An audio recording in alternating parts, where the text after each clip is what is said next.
Beautiful. Okay. And we'll go record here. So hello everyone. Good morning, good evening. You can turn down your volume on your phone so we let go of that echo. Perfect. I am here with my friend KD. We're going to talk about relationships as a spiritual practice. And, we've only actually met a few times, and in our meetings, I can feel the transmission of your journey in relationships, in monogamy and polyamory, and in all the different sides and facets. And I really love this topic because I feel like I know in my own relationship, that's what we say so often. It's like, this is where my connection is to the divine, to God, to learning all the bits and parts of me that I often am in denial about. So I know your journey into this and the work that you're doing in the world is so much focused to support people through their relating, whatever their relationship may look like. So thank you so much for being here on Conversations with Queens. For those of you just joining in or finding out more, KD is one of over 70 presenters that's coming in for the Integrated Feminine Symposium, which is happening in just a few weeks. So whether you're watching this now or after the fact, you can go to theintegratedfeminine.com, find out all the information. If you want a coupon to receive a discount for that, we're happy to send you. Just comment below or send us a message, or we'd happy to support you in that piece. So thank you so much for being here, KD. Thank you so much for taking time out of your day and It's such diving a into. pleasure. I'm impressed by the convergence of all these, goddesses and healers and teachers, and that you're just really holding the torch for the feminine. It's beautiful, Aaron. Oh, thank you. It's Yeah. it's an interesting torch to hold. I don't think I did this for the masculine. I put together the masculine symposium, and initially I thought I'd have a few more of female bodied I mean in the women's one a few more masculine bodied presenters, and it's actually going to be pretty much all women. So very excited to see how this all comes together, and it's nice to hold the masculine pole and to support a container that allows the feminine to thrive and to come alive and to share her wisdom. And I'm just like the back end bits holding everything together. So it's really fun. So yeah, so I love to just hear for people that don't know you. I'd love to hear just to kind of a little bit about your journey into where you are now, and to what inspires you the most of really this topic around relationship, and why it's important for you in moving forward in life, and what you've learned along the way. I know that's a lot, but kind of whatever lives for you from that. Beautiful. So I'm best known for having been on a reality show, Polyamory, Married, and Dating. And that then kind of immortalizes me as a poster child for polyamory. And as I was feeling into the core of what I'm doing, it's not actually about polyamory, it's actually about love. And so the symposium that I'll be doing with you is about the inner beloved, and that's the relationship to self, because it really starts with self-love, but then it's the capacity to love another, and then others, and then tribe, and then ultimately the world, right? Because we're here as I believe droplets of a huge ocean. We're part of something oceanic, much bigger than us, and we're always operating in concert with others, even when our ego thinks that we're separate. Relationship is everywhere, and it's everything. And so much of what I do is help people clear their own connection to self, to source, and then that translates to whether it's one person in deep monogamy or multiple people in a poly family. But yeah, I would say that my work in relationship is really spiritual work. Underneath it all is our relationship to God. We loving like God loves, which is the capacity to love unconditionally all the time. That's the ultimate goal that our ego and case bodies can't always attain, but might as well have fun trying. Yeah, I love that. And I love that you bring in the piece around God. And I think, sometimes God can take the connotation of this, mystical bearded man in the sky. And what does God have to do with my relationship? And God's very misunderstood, I feel like, in many of our contexts in day-to-day life. So, like, how does God play into the place of, whether two beings are coming together? And I really like to keep, like, not to not dumb things down, but really like simplify, because I think some of these words and concepts are great for people who are diving into the spiritual place, and it's beautiful. But sometimes they're like, I talk to guys, they're like, what does God have to do with relationship? I just want to be with my woman or multiple women and just like have a good time. So For sure. And even like, what is God, not just what does God have to do with relationship, but like, what is God? mm, And I read this study, it kind of baffled me. It was like 90% of US citizens believe in God. And I mm, was like, what does that mean? Because 90% of US citizens can't agree on anything. Like, what do they think we're agreeing on here? My God and your God and their God, it's really different and unique. And so I want to point out that, for our listeners, it's like you have a sense of the sacred.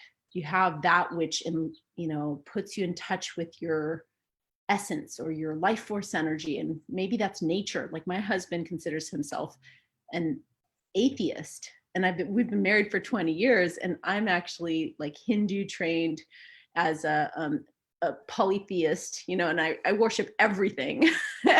And so we originally had this big fight around like, how can I be with an atheist?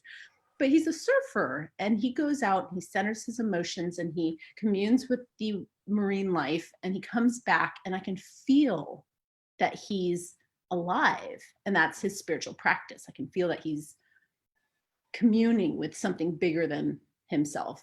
mm, And so, whether that's the universe or energy or, however it comes to you, um, it's quite unique. It's unique for mm, different people.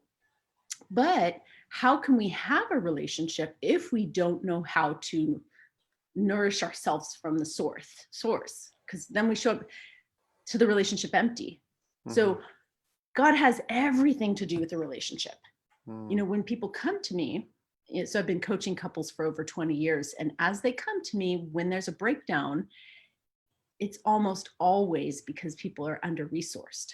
mhm, And mhm, the intricacies of the circumstance and the value differences and this and that and all that can work out, but underneath it, it's like, are you in connection with God? Because when you are, there's not a breakdown. It's like then you're guided. mhm, mhm.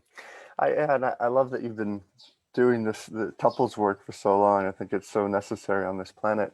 And I guess a question for you, and I'd love your thoughts or opinions on this, is, when two people come together and they really, obviously they're coming to you because they're wanting to work things out, like, where's the line that you draw with people where it's like, hey, you might actually not be compatible? Like, I love people that love to learn and grow, and I think relationship is a great place to have a spiritual practice. But sometimes it's almost like I'm gonna suffer until the end, and I'm gonna make my way through it. It's like, well, maybe there's just negotiables that you're actually not compatible with. So I'd love to hear your perspective on that. So I'm sure you kind of dance inside of both of those places. Absolutely. I think it's one of the most spiritual and empowering decisions to actually love someone and be able to walk away. Hmm.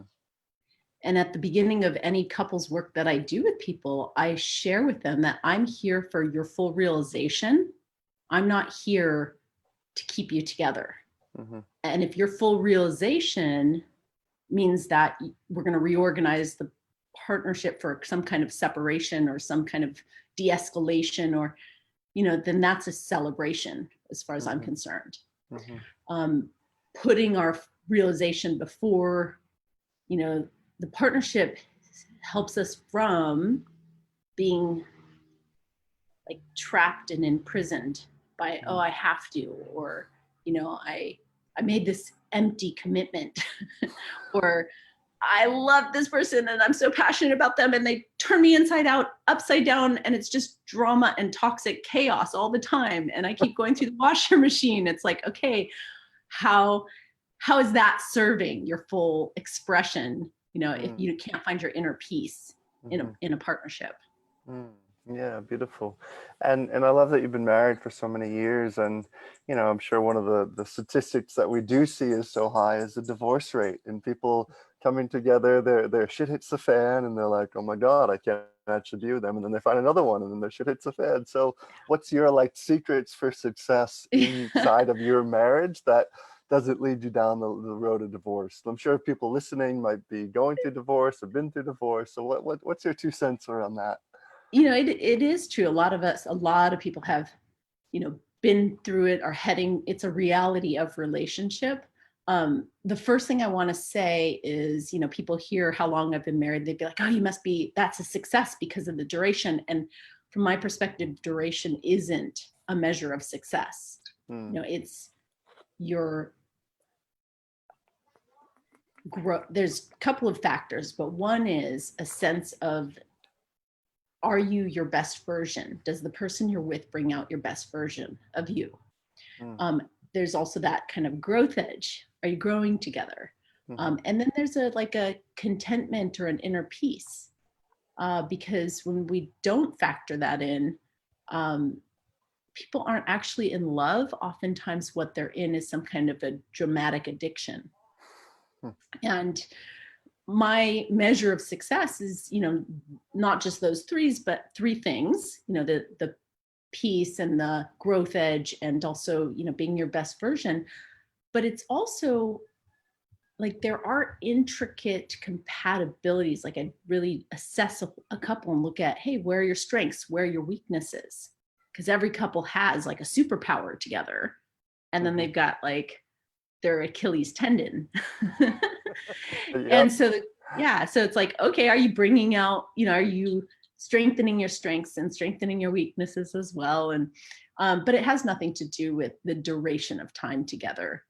It just gets complicated when we have kids and commitments and mortgages and For sure. And I know another one that you really have mastery in is the place of multiple lovers and having polyamorous connections. And I know my experience, like I tend to, once I go into a relationship, I'm really more of a monogamous man. Like when I'm not in relationship, I tend to have more lovers and places. And I find like when a partner really just meets me in all these different places, my desire is to journey with one. I've experimented playing with different lovers, and I personally find that my time and energy just gets spent a lot in a lot of different individuals and situations, and I just like, wow, this is actually a bit too overwhelming. So my praise goes out to individuals I feel like really have mastery around polyamory, and from what I've seen and what in conversations we've shared, like I really feel like you do that. So I'd love for you to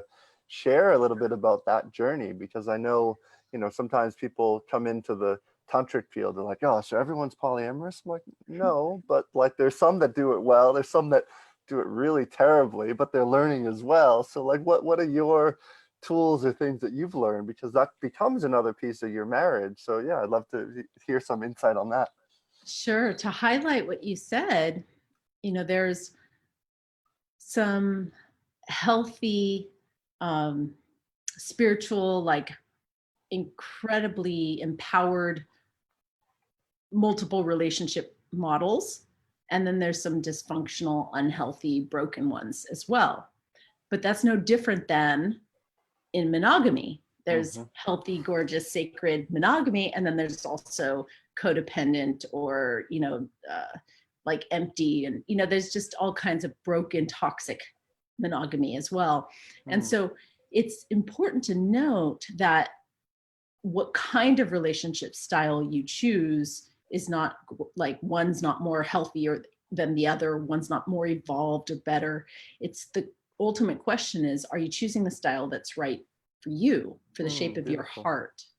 And as you shared, and I'm sure, I celebrate that you have had the audacity or the courage to have tried, multiple lovers, and then to realize, hey, this isn't really my heart's deep desire is for a more concentrated partnership. And so I don't have so much, distraction or overwhelm or time consumption or whatever everyone's got their own pro and con chart.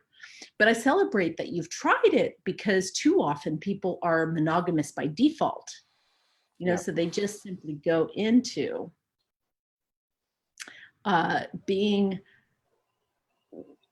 the standard narrative, that they're taught. You date, then you make a commitment, and then you get married, and that may be some people's truths, but there are alternatives. And so my work is to help people find out, like, what is the truth of my heart, and how can I be my best, and what's the relationship style that's going to actually not just nurture my full expression, but bring out the best in everybody I'm loving.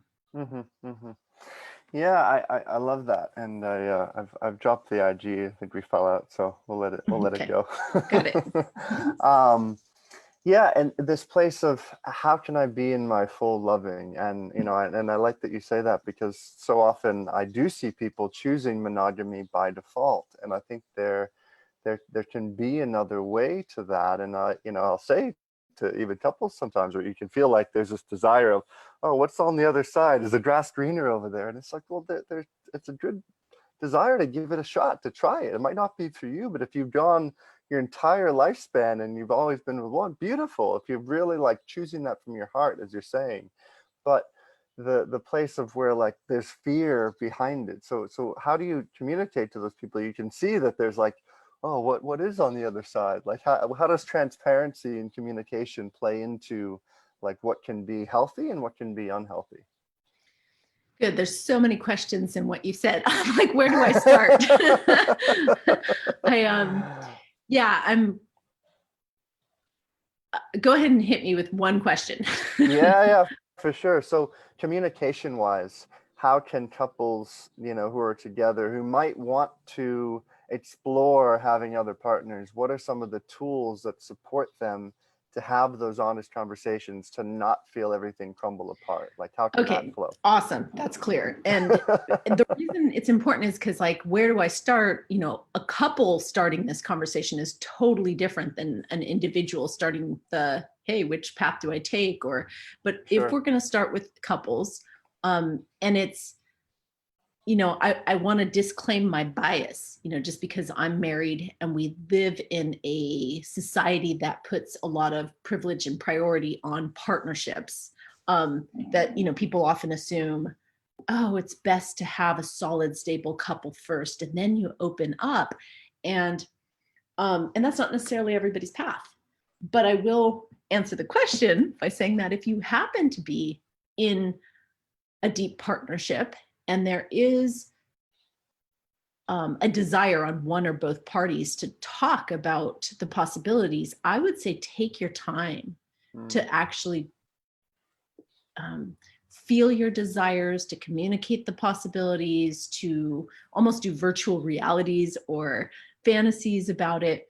But the more that you can talk about it before diving into the experience of it, the more prepared and attunement and understanding that you have of your partner's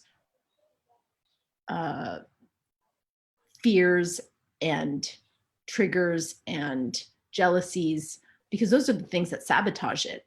And so you want to go in as prepared as possible. And what prepares us is actually asking our partner, so, what would you want to get at? What would be exciting for you? And let's role play this in our minds, maybe even make love like foreplay and talk about it. And maybe the opposite side of the coin, which is like, what would be the worst nightmare? What would be the grounds on which our relationship would cease to exist? And sometimes people don't even know that until they're in those situations, but it does help to talk about them. So what I'm hearing is a very like transparent, open conversation around desires as well, and to actually like bring those desires into the bedroom, into the day-to-day life, because if not, it tends to, the shadow of that will, show its kind of ugly face a little down the line when there's multiple things happening. Then often, the relationships can dissolve. So clear, honest, transparent communication is what I'm hearing is really Yeah. powerful. And what is so amazing is that right now, if we were, say we're at your symposium, say we gathered all the queens together and we said, how many people here are, in open relationship? And what does that mean to you? What does that look like? Every single person would have a different model. Like it's very unique to the person. Now you get two people together, because your question was, what about couples? And one person's going to have some fantasy or ideal or orientation. The other person's going to have perhaps the opposite. And you're trying to like steer the ship in the same direction, right? And it really takes a lot of practice, challenge, or process, patience. Like this is not an easy path. So it's really a willingness to say, I am so devoted to knowing love and not being attached to being the source of love for you and wanting you to be fully expressed in your love. And I'm so committed to that. I'm willing to do all kinds of work against all kinds of programming.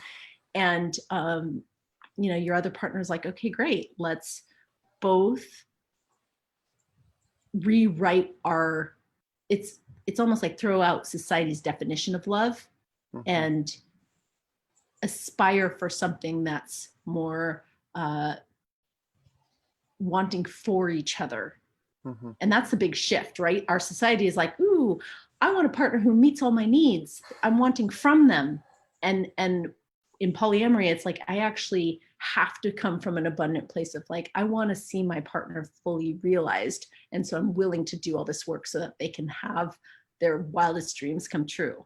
I'm willing to see my partner fully realized. And I hear at the center of that is really keeping love there. So that's really where the foundation of the relationship is. Yeah, beautiful. The dialogue that I see come up as people dive into masculine polarity work and feminine polarity work is, in my genuine experience, is like the masculine energy inside of me still feels can be quite polyamorous and love many lovers and loves to check out women. Like the feminine essence inside of me just wants to snuggle into my beloved and get little back tickles. So I'd love to feel this or hear what your thoughts are on that inside of your marriage and inside of polyamory, because I think that's where sometimes people go astray, is not actually recognizing these two sides. But I want to I love that you brought this up.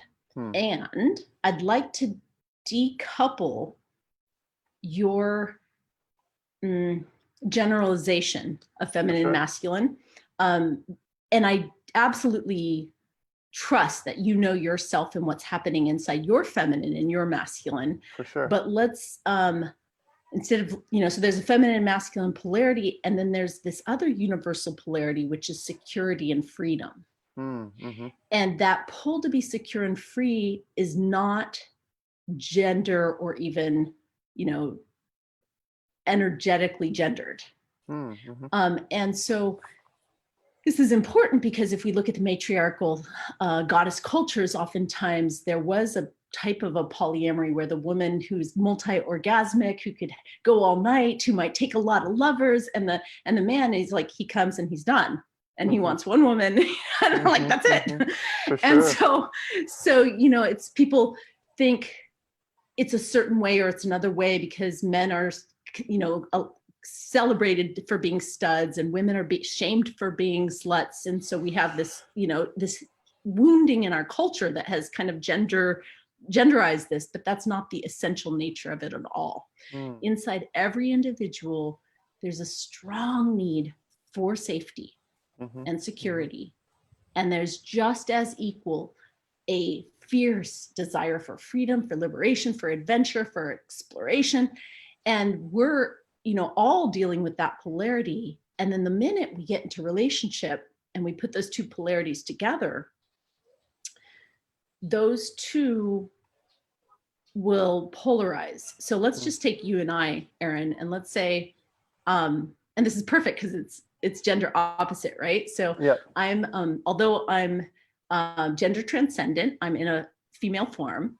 And if you and I were in partnership and we were trying to negotiate our open relationship, I'm pretty, from what I've heard from you, pretty certain that I would want to have a lot more lovers than perhaps you would want to have. Mm-hmm. And so what happens is, in our polarity, I'm going to take up the freedom pole and you're going to take up the security pole. But then you put me with Babadez, who's the founder of, ISTA, the mystery school, and he's a lover and really a free lover at that. And you put Babadez and I in a relationship, well, all of a sudden I want the security and he wants the freedom, right? So it really shifts depending on who you're with and what our needs are. And then in a 20-year marriage with my husband, we've taken different poles at different times. Beautiful. So what I'm hearing with that, which I love, is like, no matter whether there's man or woman, masculine or feminine, these two poles of freedom and safety are kind of intersurgently dancing between the two. And I love that you bring that forward, that it's not always the masculine one seeking freedom and it's not always the feminine one seeking safety. It actually can be vice versa. Yeah, that's beautiful. So in this dance of playing with all these places, where do you experience like the most grace and ease? Because again, for viewers who are experiencing all this, I sometimes think there could be like, oh, there's a lot of terms, there's a lot of technology, what are they even talking about? I just want life to be simple, man. Just break it down for me. I know. Last night I was giving a talk and I was starting to share my basic like family structure, and my interviewer said, "Whoa, you lost me! Like you lost me at 2 lovers. Like I'm glazed over, lost." And so so I hear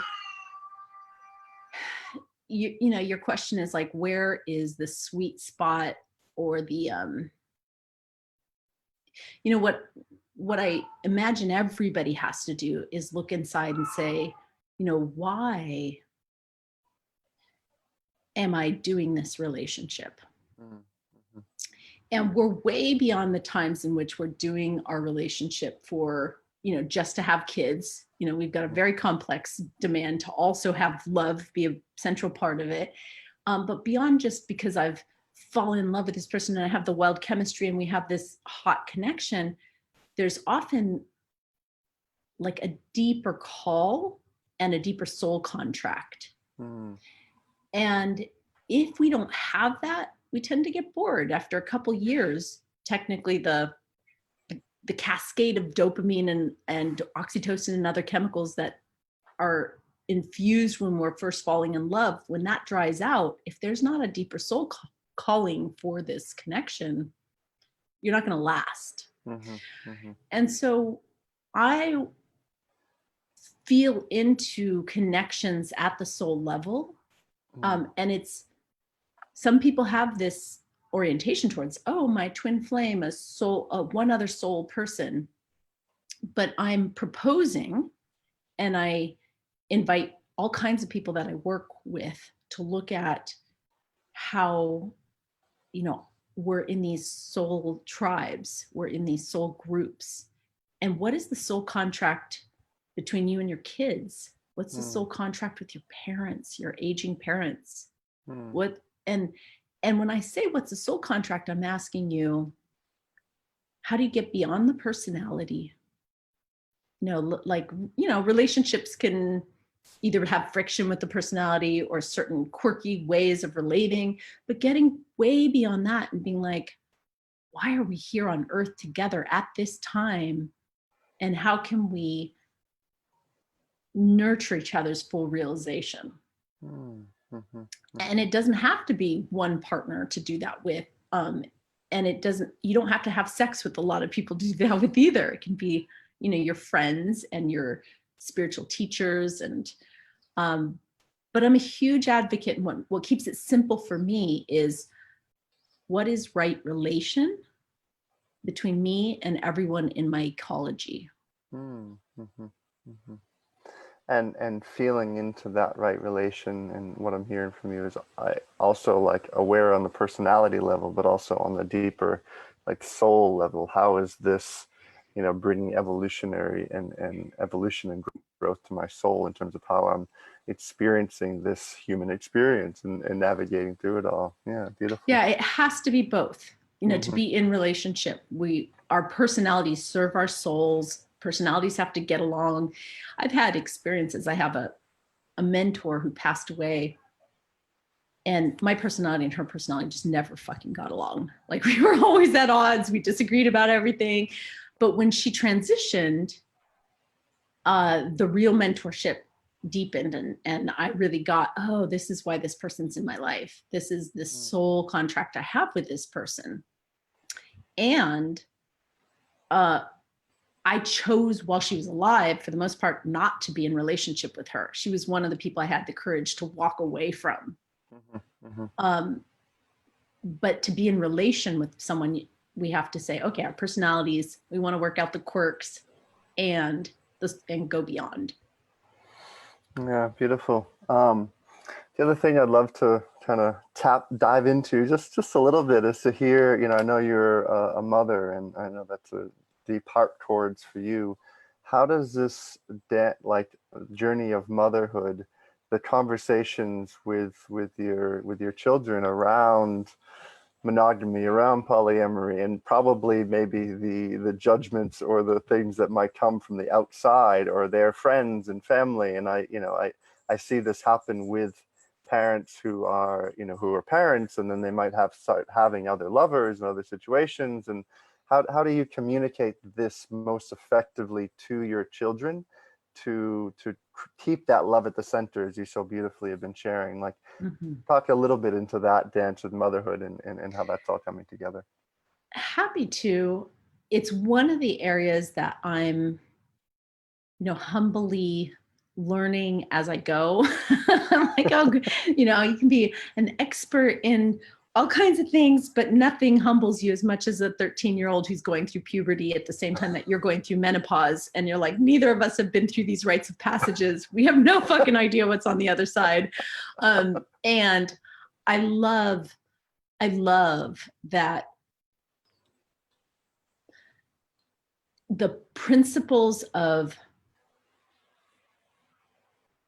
healthy polyamory, which is, full transparency and communication and, honesty, are so, like, once you've mastered those are so relevant to parenting and to healthy parenting.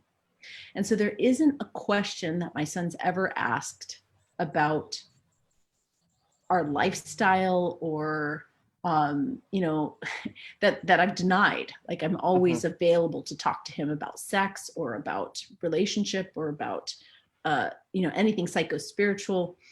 And similarly, when there's judgment or I guess concern from other people, I look at it like an opportunity it's really just an education opportunity. Usually people just don't understand it, and people fear what they don't know. And so my son has also taken the mantle of like, hey, let's just teach people, let's just share with them. And once anybody sees the kind of love and the healthy communication that's in my family, there's nothing to argue with. Yeah, great. And I'm recalling, I remember many years ago I was with a lover of mine when I wasn't in partnership in Italy, and we were making love upstairs, and there was a family downstairs, and the guy came and said to us, you must be really good because she's really loud. You could just feel how uncomfortable this man was of the conversation. He just turned to us. He's like, the sex is great, yeah, good, but what about the children? Like, what about the children? Like, the children? And then we both like just broke out in laughter. Like, I could feel his genuine concern, and I Yeah. love that. But it was just so, you could feel the place where he was coming from was just so scared about sexual conversations with children. And how does somebody who is afraid of sexuality within themselves, even begin to address that with their children? Yeah. And the discernment, and this is a really key piece, is knowing what's developmentally appropriate. And so I wouldn't dream of talking to my son about certain graphic details that he's not ready for. It's like when he comes to me with questions, then it becomes like an honest answering process. And if I am listening to what his readiness, because different kids at different ages really develop differently, then there's not going to be a re-traumatization or a discomfort or an aversion. And I do understand that there's an innocence and an exploration, and even an erotic innocence, because children are so erotic and sensual naturally, as long as we're allowing, that exploration within certain safe parameters and keeping it developmentally appropriate, then it's an evolution about the children finding out what they're ready to find out at right timing. Yeah, great. Another kind of subject, and I noted you call yourself kind of a gender queer and pansexual, and how, like, I'd love some more clarity on these things, even for myself, but I know as well for the viewers, because there's I have young niece and nephew, and there's conversations with, like, well, they're binary, they're non-binary, how does an adult or any age individual, like, take to having a more compassionate understanding for all of the different nomenclature that I feel like is emerging more around gender, around association, around all of that, to create more ease. But sometimes, again, it can, all of these different things for myself, I'm like, I like, on a very foundational level, I still feel like if you got a cock and balls, you're a dude. If you got a vagina, you're a woman. And that's, maybe it's just my very, maybe I'm closed-minded in that. I'd love to expand upon it, but and that's just what vibrates within me. So I'd love to hear some thoughts on that for you. So one quick question, because you mentioned talking to your nephew and niece about it. Like, how old are they?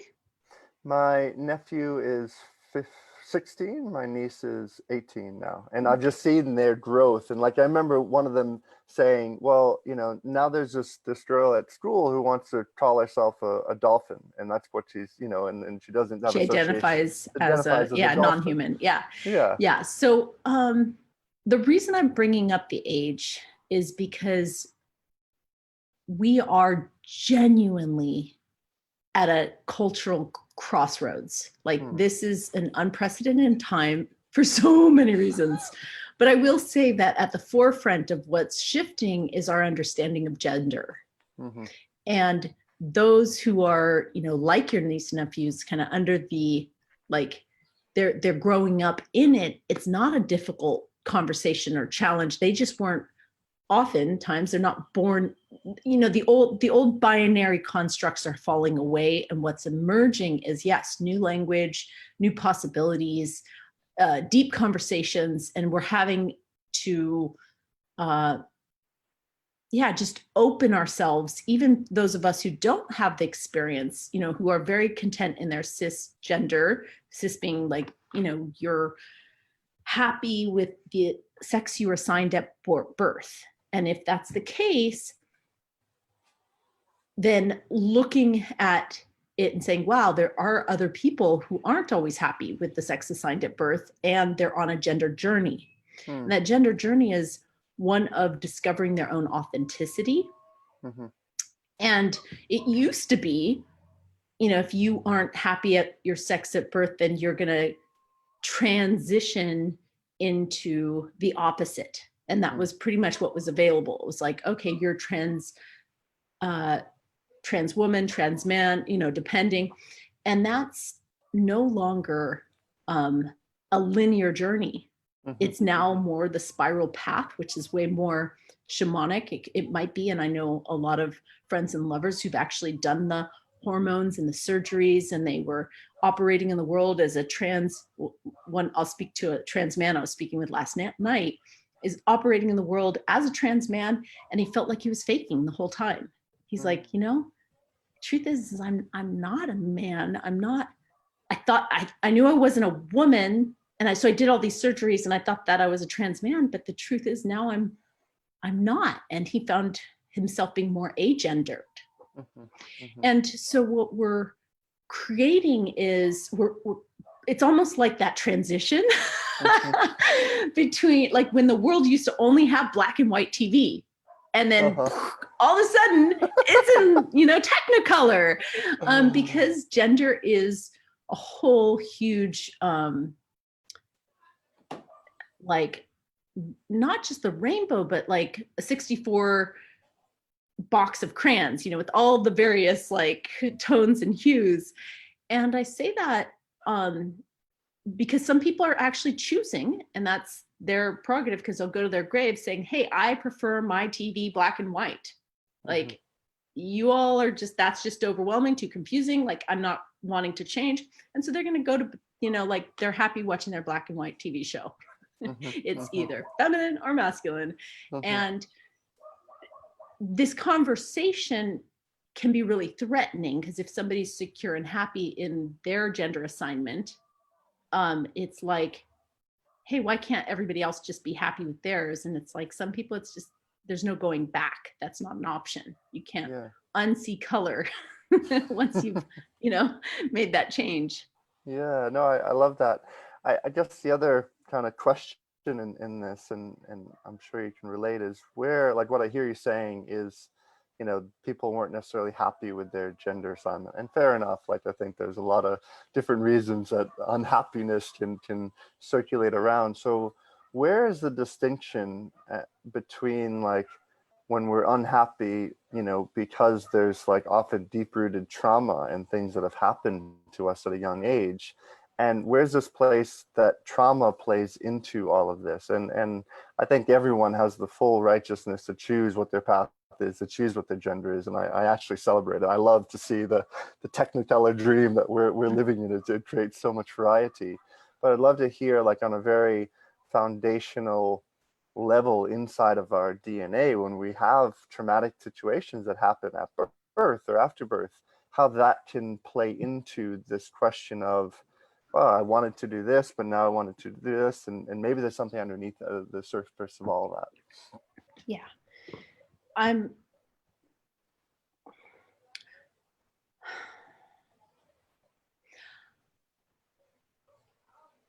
feeling into my core energy. And in response to this question, I want to invite you and our listeners to tap into a sense of essential, like the ecstatic current that is you. And when you get a sense of, like, maybe it's a little trickle, maybe it's a spark, but for some people it's like, okay, when I'm alive, you know, there's a full flood. This is who I am. I can feel it. I'm alive, and I'm plugged into earth. I'm plugged into heaven. This is who I am. So we have that built in, like a true north in our bodies, and in our DNA, in our beings. And a lot of times it takes a lifetime or many lifetimes to truly tap into that life force, you know, at its fullest. And during one or many lives that we're going through, we're going to have a shit ton of minor traumas, including some major traumas. Like, shit happens to us. Like, this is a dangerous world. And especially with all the, you know, schizophrenia around sex, all the mixed messages around gender, big traumas happen to people. Now, there are times when those traumas happen and somebody might say, okay, well, I'm so unhappy in reaction to this, I'm going to try to be that. And they're not happy with that either. But sometimes that trauma happens and it cracks you open to something that's more than who you thought you were. Like the trauma itself can be a lifting of the veil so that you realize who you truly are. And sure, you might have, some pathologies around it to try to heal, but it gave you a taste of like, oh, there's more of who I am, and how do I align with that flood or that flow of my truth? And so I encourage everyone to know that, like, we all things will happen to us, or even to our parents or our grandparents, and then we're living our lives in reaction to it. And if we're not living from core, we're not going to be happy. Even if we're trying to avoid past traumas, we're not going to be happy. But if all kinds of past stuff happens and we try to do the opposite, and it turns out that that opposite is actually who we really are, then thank God that trauma happened, because it led me to my truth. So I want to point that out. It cross applies not just to the gender authenticity journey, but also, to the sexual awakening. A lot of people who were raped or molested and then went to sexual healers actually, or went to therapy, found out who they were as a result of having to do that work. Yeah, thank you for that. And what I hear and what you're sharing is to really tune into, for an individual, like, what's the core ecstatic current that moves through, that like brings inspiration and life into existence. So yeah, thank you for that. So to kind of, as we're nearing towards the end here, I'd love, in the symposium, you're going to be teaching on the being the beloved and the inner marriage. Just like, what's a few sentences or quick sharing for people who are wanting to find out more, and what's that offering going to be all about? Sweet. So, as you know, relationship as a spiritual practice is a deep passion of mine. And at the core of all relationships is our relationship to ourselves. And this is like a esoteric, mystical truth, is our outer relationships are direct reflections of the relationship that we have with the inner beloved.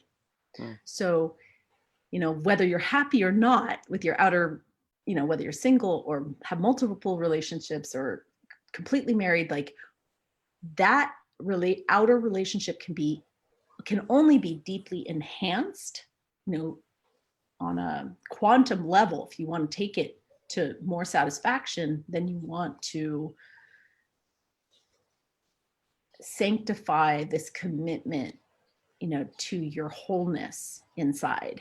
And that's the work that we'll be doing. And it will be playing with gender energies and finding that ecstatic current and what is that core, regardless of what your personality, your identity, or your program thinks it should look like. What's the true nature of your relationship to self? True nature and relationship to self. That sounds beautiful. Well, thank you for your time, for your energy, for your wisdom. As kind of a leaving note, around this place of relationship as a master spiritual practice, what are like 3 nuggets, pearls of wisdom that you carry in your back pocket that like you don't leave home without, like that you say, okay, this is I always get these pieces. What are those 3? Fun. This has been a real pleasure. And it is my hope to point out that, just as I say, hey, this relationship to self is essential, the relationship to community and culture is equally as essential. So relationships will thrive when they're held in tribe. And if you're having a relationship that is, and that's why we do marriages, right? It's like 2 or more gather with the officiant, and there's 3, and then there's the holy fourth, and it's like it's a community thing. So I really do leave you with the wisdom, especially when you're having challenges in your partnership, to bring it to your friends, bring it to your community, get the outside reflections, and that will, get a mentor, get a coach that will help you. Great. Yeah. And then on the on this relationship to your own gender, Mm-hmm. I would love to leave you with the invitation.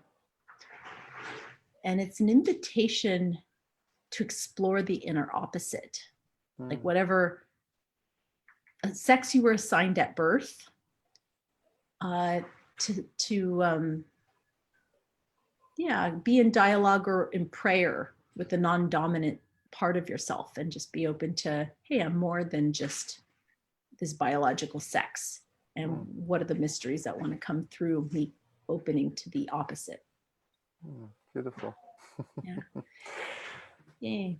And as a final, since you asked for 3, wow. As a final piece, which really sums everything up, it's to the deeper that we know ourselves, be true to that. I think these are, Polonius says it in Hamlet, so Shakespeare, famous Shakespearean words, but it's never more true than now, is how important it is to listen within and to not abandon your knowing for anything. Know thyself. Thank you so much, KD. If people want to find out more about you, where should they go? Where's the best place to find out more?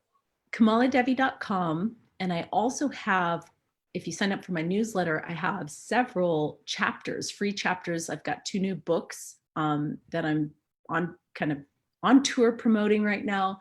So check out KamalaDevi.com, and I'd love, to send you details about sex shamans and 52 Fridays. Amazing. And thank you so much for saying yes to the symposium. Find out more about that. You can see her workshop and all the information, Integrated Feminine, theintegratedfeminine.com. So such a joy and a pleasure, and thank you for who you are in the world, and thank you for having these conversations, for having these dialogues, and supporting people to, what I hear inside of it all is coming back into the home of their own heart, and really their core essential nature as love. So I really appreciate you, and I see you, and very grateful that you're in this world doing this amazing work. Blessings. Mm-hmm.